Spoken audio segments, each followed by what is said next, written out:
Bonjour et bienvenue sur Network IT. Aujourd'hui, nouvelle vidéo. Je suis très content de vous présenter cet ordinateur. C'est un Alienware Aurora R4. Donc la marque Alienware, c'est la marque gaming de chez Dell.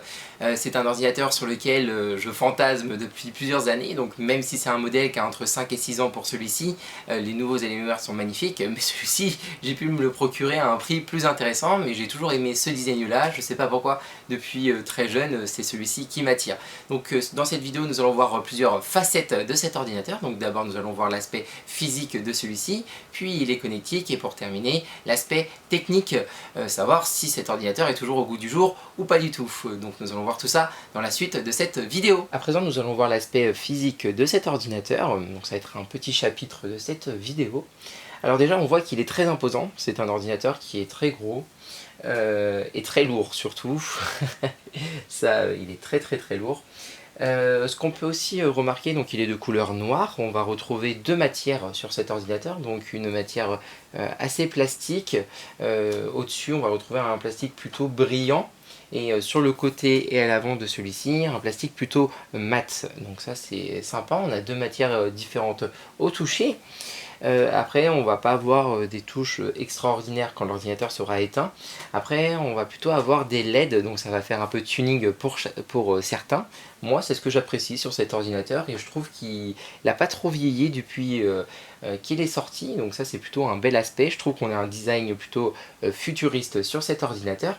Ici, nous allons retrouver donc toute une partie en plexiglas et tout autour, lorsqu'on ouvrira l'ordinateur, vous allez voir qu'il y a une partie aussi en plexiglas où on pourra admirer ou voir ces petites LED, et ces LED bien sûr on pourra changer de couleur. Maintenant nous allons passer aux caractéristiques des connectiques pour qu'on puisse voir ce qu'on avait pour cette époque là. Alors sur cette façade avant, donc déjà on va avoir un petit cache, là je vais le mettre. Donc si je clique dessus, voilà, bon, on a les connectiques de la façade avant qui vont disparaître. Alors soit on va trouver ça pratique, soit on va trouver ça pas du tout pratique, parce que comme on a constaté avant, on n'a pas de USB ou de jack sur la façade avant. On va retrouver ça plutôt au-dessus de l'ordinateur. Donc ce qu'on va faire, on va dévoiler tout ça, hop, avec ce petit cache. Donc nous allons retrouver donc deux prises USB en USB 2, donc ça va être ces deux petites prises noires. À côté, nous retrouvons un port USB 3.0, donc c'est pas mal pour l'époque.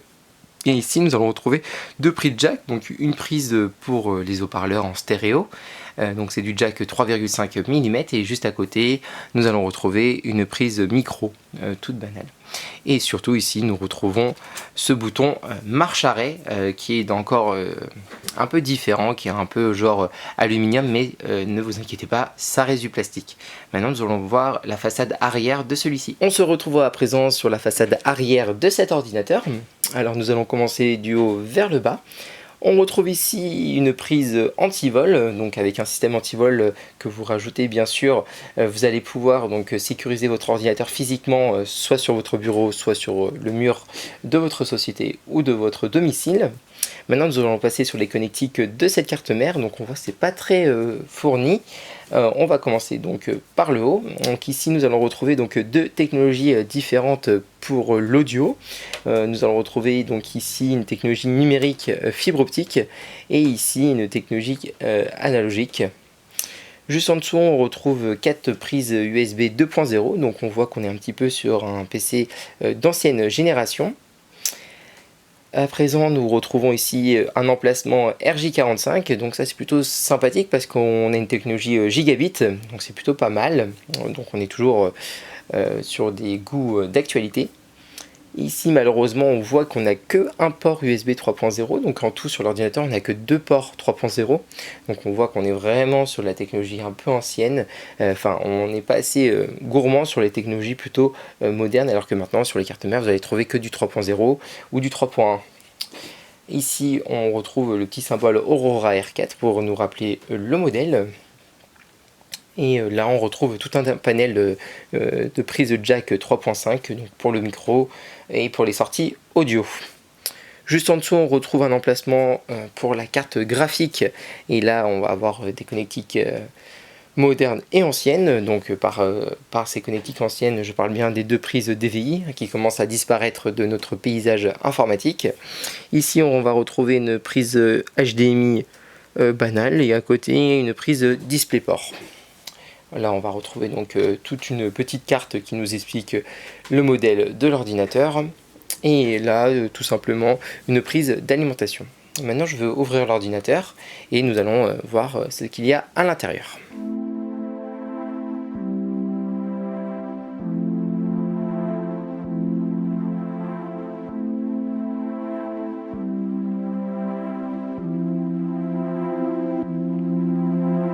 Donc comme vous avez pu le constater juste avant dans la vidéo, il est très simple d'ouvrir cet ordinateur, pas besoin de tournevis pour pouvoir l'ouvrir, enfin ouvrir la façade sur le côté. Alors ce qui nous surprend déjà sur cet ordinateur, c'est qu'on a déjà un éclairage. En fait, il y a une petite pile dans l'ordinateur qui alimente des petites LED, et on peut donc facilement travailler sur l'ordinateur et tout. On a un bon visuel, donc ça c'est plutôt un point positif pour cet ordinateur. Ce qu'on peut voir aussi, c'est qu'on a des éléments un peu haut de gamme qui est fourni avec cet ordinateur, comme le refroidissement du processeur. On va avoir un refroidissement water cooling, donc c'est un refroidissement par eau, donc c'est plutôt sympa pour ces années-là qu'on puisse avoir ça d'origine dans son ordinateur. Ici nous retrouvons un gros radiateur avec un ventilateur pour refroidir le chipset de la carte mère. Sur le côté des processeurs, donc juste ici, enfin du processeur excusez-moi, on retrouve 4 slots pour la mémoire vive. Donc on aurait peut-être aimé 2 slots de plus ou 4 slots de plus si jamais on était un peu court sur nos barrettes RAM. Là ce que je vais faire, donc je vais ouvrir ce petit élément, donc il reste plutôt design, et bon il est là, donc c'est plutôt sympa.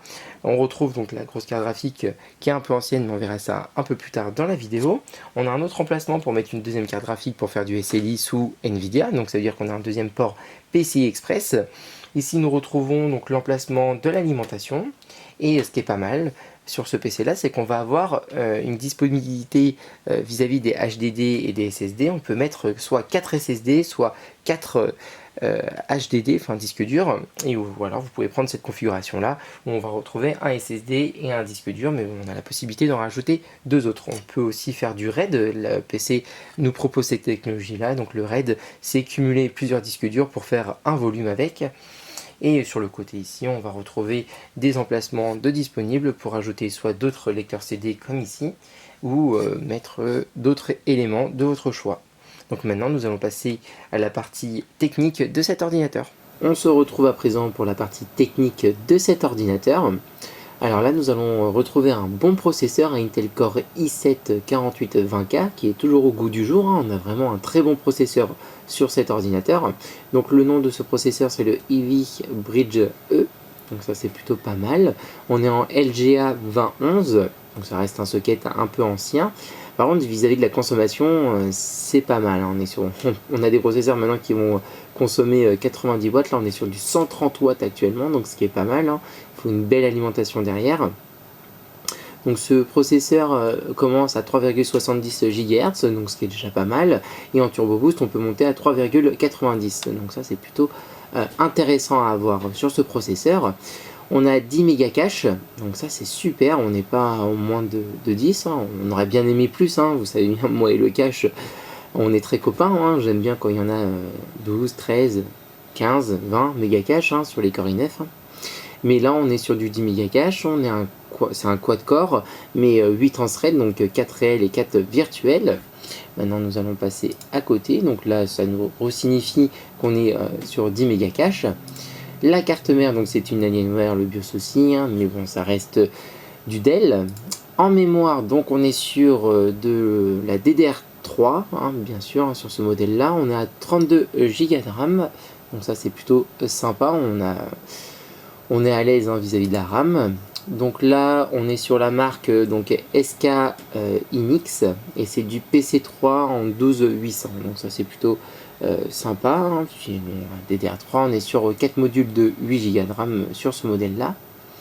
Sur la partie graphique, donc nous allons passer sur le Tech Power Up, donc à côté, hein, sur cet écran là. Donc on est sur une carte graphique malheureusement un peu ancienne, on est sur une GTX 780. Bon, elle fait bien le travail et tout, hein, vu qu'on a 32 Go de RAM et un bon processeur, donc tout ça, ça s'entraide. Mais là, bon, vu que c'est mon ordinateur personnel, j'aimerais bien en trouver une deuxième GTX 780 pour pouvoir faire un SLI. car il y a la possibilité, comme on a pu le voir juste avant. Donc on est sur un GPU GK111 en technologie 28 nanomètres. Bon, tout ça. Après il y a toute la partie technique, hein. On est sur 3 Go de RAM vis-à-vis de la carte graphique, et on est en GDDR5 vis-à-vis de la RAM. Donc ça c'est plutôt pas mal, hein. On est sur une technologie donc intéressante mais ancienne, hein. Je vous l'accorde pour cette carte graphique. Et après bon, on a tous les autres éléments vis-à-vis de cette carte graphique. Donc là maintenant nous allons passer donc un bench du SSD et nous allons faire un Crystal Disk Info pour voir le SSD et le disque dur. On se retrouve donc sur les caractéristiques du SSD et du disque dur. Donc là on a un SSD donc, qui n'est pas d'origine sur le PC, hein. Sur le PC il n'y avait qu'un disque dur de 1 Tera lors de son achat. Donc moi j'ai rajouté un petit SSD Micron M550 de 256 Go. Donc il est plutôt pas mal, hein, mais bon, c'est pas le meilleur des SSD, mais malheureusement sur cette carte mère, on n'a pas d'emplacement M2, parce que vous savez très bien que les SSD M2 sont 10 fois plus performants que les SSD SATA. Mais bon, au moins il y avait celui-là, il fait bien le taf, et ça harmonise bien l'ensemble de l'ordinateur. Donc là on est sur ce SSD pour le système, mais à côté nous allons retrouver un disque dur de 1 Tera, qui est déjà fourni avec l'ordinateur en SATA 6. Donc bon, ça fait bien... il fait bien son travail donc pour toute la partie stockage, et là on est sur un 1TB digital de 1 Tera. Donc à côté sur le Crystal Disk Mark nous allons retrouver donc un petit bench du SSD. Donc en lecture on est à 559 et en écriture on est à 494, donc ça reste plutôt intéressant. C'est les caractéristiques qui étaient fournies lors de l'achat du SSD, donc je ne m'attendais pas à autre chose, donc c'est plutôt intéressant. On a donc l'ordinateur qui s'allume en quelques secondes et on peut travailler très facilement sur ce SSD. Maintenant nous allons passer à un jeu vidéo. Donc on se retrouve actuellement sur Project Cars 3, qui vient de sortir il n'y a pas longtemps. Donc là comme on peut le constater, c'est plutôt fluide, ça fonctionne plutôt bien. Donc ça c'est sympa, hein, pour un ordinateur qui a quand même 5-6 ans, hein, facile, hein, très facile même. Donc ça c'est sympa. On est sur les graphismes en ultra, là je suis au maximum. Par contre on est sur une dalle en Full HD, donc sur du 4K j'ai pas pu tester l'ordinateur, donc je sais pas ce que ça vaut sur du 4K. Donc là c'est plutôt pas mal pour les jeux vidéo. L'ordinateur fonctionne bien et pas trop bruyant lorsqu'on lance un jeu vidéo, mais bon par contre en utilisation normale il est quand même assez bruyant je trouve, mais on verra ça un peu plus tard dans la vidéo. Mais bon là tout se déroule bien comme vous pouvez le voir, il n'y a pas de lag ou quoi que ce soit. On est sur un écran donc Bank que j'ai déjà présenté dans la vidéo si vous voulez un peu plus d'informations sur cet écran, enfin que j'ai déjà présenté sur une autre vidéo, hein, bien sûr. Mais bon là tout va bien, tout fonctionne bien. J'ai déjà fait plusieurs heures de jeu avec ce PC, donc sur Project Cars ou sur Forza Horizon. Bon, tout va bien, on peut tout mettre à fond, mais je pense que la carte graphique est un petit peu trop obsolète, donc c'est pour ça que j'aimerais en rajouter une deuxième. Il faut que je trouve ça sur des sites spécialisés d'occasion pour que je puisse vraiment grader et que l'ordinateur soit vraiment au goût du jour. Donc voilà, et maintenant nous allons passer à des petits logiciels fournis avec l'ordinateur. Vous allez voir, c'est plutôt sympathique ces gadgets, et après nous allons terminer sur une conclusion. On se retrouve là sur un petit logiciel qui est fourni avec l'ordinateur, donc ça s'appelle AlienFX, et sur ce petit logiciel là on va retrouver 4 autres petits logiciels, enfin micro-logiciels qui nous est fourni avec l'ordinateur. Donc ici on a le Thermal Control, donc ce qui nous permet de voir si l'ordinateur chauffe ou quoi que ce soit, et on voit aussi si les ventilateurs tournent correctement et à combien de tours minutes ils sont actuellement. On peut aussi le faire manuellement, mais moi j'ai préféré le laisser en automatique. Là ici la ventilation active, vous savez c'est les petites ailettes qu'il y a au dessus. Là vous allez voir en image ce que ça donne. Donc ici si je fais conserver la position, donc là on peut voir sur le côté que c'est fermé. Ici bon, ça s'ouvre, et là ça s'ouvre un petit peu, et là ça s'ouvre en grand. Voilà, donc là je le laisse par défaut. Dès que j'ai un jeu vidéo, que je fais du montage vidéo sur cet ordinateur, ça s'ouvre automatiquement ou ça se referme, et puis on peut créer des profils. Là maintenant nous allons passer sur le Alien FX. Donc le Alien FX c'est un petit peu l'outil tuning du PC. Et sur cet outil là, là on peut changer les couleurs du PC. Si je veux le mettre en rose, je choisis l'option 1, donc là c'est devenu en rose. L'option 2, pareil, ça devient en rose. L'option 3, pareil et tout. Si je veux choisir le 4 directement, je peux le mettre en rose, bon voilà, ou en bleu. Voilà, ça fait un peu de tuning, mais bon, ça fonctionne. Et si on met tout à l'unisson, c'est sympa aussi. Puis on peut même l'arrêter, hein. Si on veut pas mettre de LED, on peut les désactiver, hein, sans souci. Donc voilà, et après là on va voir le Alienware Fusion. Donc le Alienware Fusion, ça va être tout ce qui va être, vous savez, c'est un raccourci de la veille des disques durs, choisir Internet Explorer par défaut, choisir sa veille, les paramètres USB, les activer ou les désactiver, enfin bon, c'est un raccourci Windows, hein, si vous préférez, mais directement sur Alienware. Et Adrenaline, ça va être tout ce qui va être mode de jeu, un peu comme Nvidia qui ont sorti ça. Vous pouvez mettre vos jeux vidéo et les lancer à partir de ce logiciel. Voilà, maintenant nous allons passer à la conclusion de cet ordinateur. Nous arrivons bientôt à la fin de cette vidéo, nous allons passer à la conclusion de cet ordinateur. Nous allons commencer par les points positifs. Alors l'ordinateur a un design qui est plutôt futuriste, au goût du jour, donc ça c'est plutôt pas mal, hein. Quand il est sorti, le design était un petit peu impressionnant, hein, pour les gamers, donc ça c'est toujours sympathique à retrouver, hein, je vous l'accorde. Et sur les nouvelles générations, on est sur aussi des designs de malades. Vis-à-vis de la puissance, on est toujours d'actualité, je trouve, hein. J'ai un ordinateur qui est un peu plus récent, avec une GTX 1080. C'est vrai que sur ce côté-là, je trouve que la GTX 780 est un peu courte, mais là on reste sur du Full HD. J'ai pas pu tester malheureusement sur du 4K, mais je pense qu'on va être un peu court sur du 4K en mettant les graphismes en ultra sur les différents jeux. Mais là on a pu voir qu'en mettant sur du Full HD et en mettant Project Car en ultra, j'ai pas de soucis, donc ça c'est plutôt sympathique. L'ordinateur est plutôt robuste, ça c'est super, hein. C'est un ordinateur qui a déjà quelques années, hein. Je l'ai acheté d'occasion et non pas en neuf. J'utilise depuis quelques mois et j'ai pas de soucis.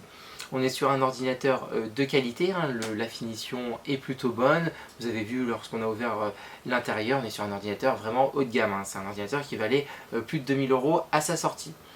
Malheureusement, on va avoir plusieurs points négatifs à celui-ci. L'ordinateur est bruyant, vraiment très bruyant avec tous les différents systèmes de ventilation. Vous allez avoir la carte graphique, vous avez deux ventilateurs sur les deux différents chipsets que la carte mère compose. Et vous allez avoir le ventilateur du water cooling et le ventilateur pour refroidir les différents SSD ou HDD comme on a pu le voir précédemment dans la vidéo. Donc ça c'est vraiment son gros point négatif, ça va être celui-ci. Après le deuxième point négatif, c'est un ordinateur qui est, comme je vous l'ai dit un peu en début de vidéo, il est lourd, il est imposant. Faut un bel emplacement, vous n'allez pas le bouger toutes les 5 minutes, hein. Je vais vous le dire tout de suite, vous allez mettre dans un coin, vous n'allez plus y toucher juste pour l'entretien tous les 6 mois ou une fois par an de l'ordinateur, à dépoussiérer ou quoi que ce soit. Bon, vous allez le porter, il doit faire entre 15 et 20 kg. Donc c'est assez lourd, hein. Je vous le dis tout de suite, il est lourd l'ordinateur. Où je suis un peu déçu aussi, c'est qu'on n'a pas de carte Wi-Fi. Et on n'a pas d'emplacement SD. C'est vraiment un peu dommage, je trouve, pour un ordinateur qui coûte aussi cher. On n'a pas ce genre de technologie, alors qu'en 2014-2015, même 2013, on avait ces technologies-là présentes chez les concurrents. Donc ça, c'est un peu dommage. Mais bon, pourquoi j'ai voulu vous présenter cet ordinateur là? Parce que ça reste vraiment un coup de cœur. C'est vraiment un ordinateur que j'apprécie depuis plusieurs années. C'est le deuxième que j'arrive à avoir. Le premier je l'ai gardé à quelques temps, mais je l'ai revendu juste après. Et là on est vraiment, je trouve, sur une puissance suffisante pour actuellement pour jouer à Fortnite. Il n'y a pas de souci, hein. Vous pouvez y aller les yeux fermés sur ce genre d'ordinateur d'occasion. Je vous conseillerais juste de changer la carte graphique, essayer de le trouver à un bon prix, et derrière je vais mettre une carte graphique un peu plus récente. Si vous avez aimé cette vidéo, n'hésitez pas à mettre un petit j'aime, ça fera plaisir. N'hésitez pas à consulter notre site internet que vous trouvez dans la description, et je vous dis à bientôt pour de prochaines vidéos sur Network IT.